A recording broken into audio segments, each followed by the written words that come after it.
Do you remember the movie Bridget Jones? And I'm talking about the first one, so think back.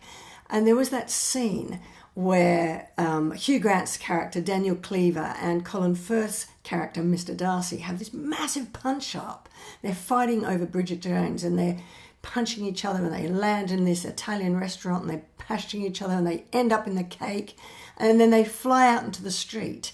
And she has to choose between the bad boy, Cleaver, and the nice guy, Darcy. And she ends up choosing Daniel Cleaver, the bad boy, as so many of us often do.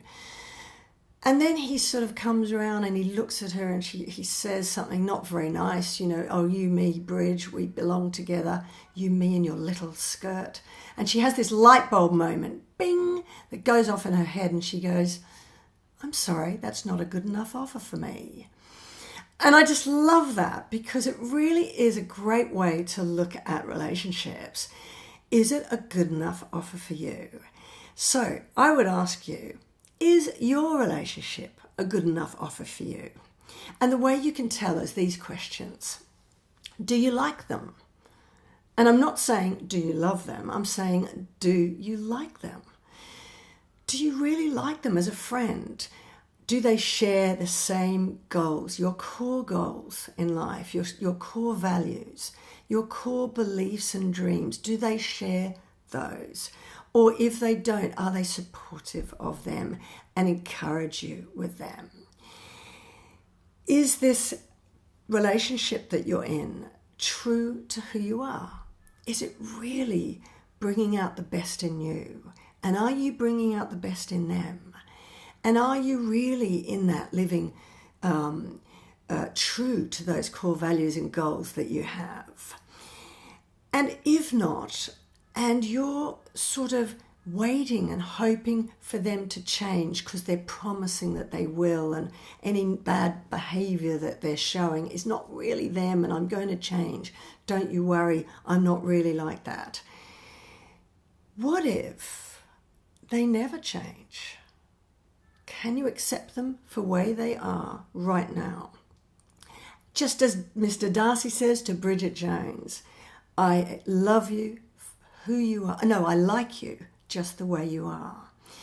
So can you like them for who they are now and not for who they might become one day in the future? Because what if they never change? What if who they are right now is what you get? That is actually the definition of unconditional love, accepting somebody and loving them for who they are right now, not for who they might be one day. And then you need to ask yourself, is this good enough for you? Is this relationship good for your well-being? Is it bringing out the best in you? And are you good for their well-being? And are you bringing out the best in them as well? Because that's what a healthy relationship does.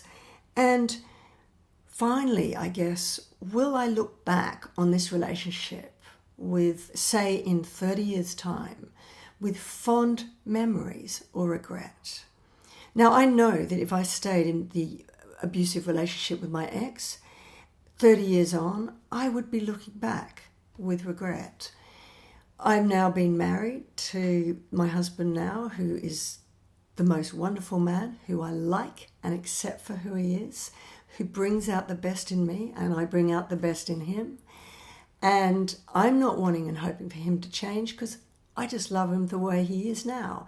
I will look back, I do look back 30 years on with so many fond memories and with no regret. So look at your relationship and just ask yourself, is it good enough for me? And like Bridget Jones, really ask yourself, is this a good enough offer for me? If not, you deserve better.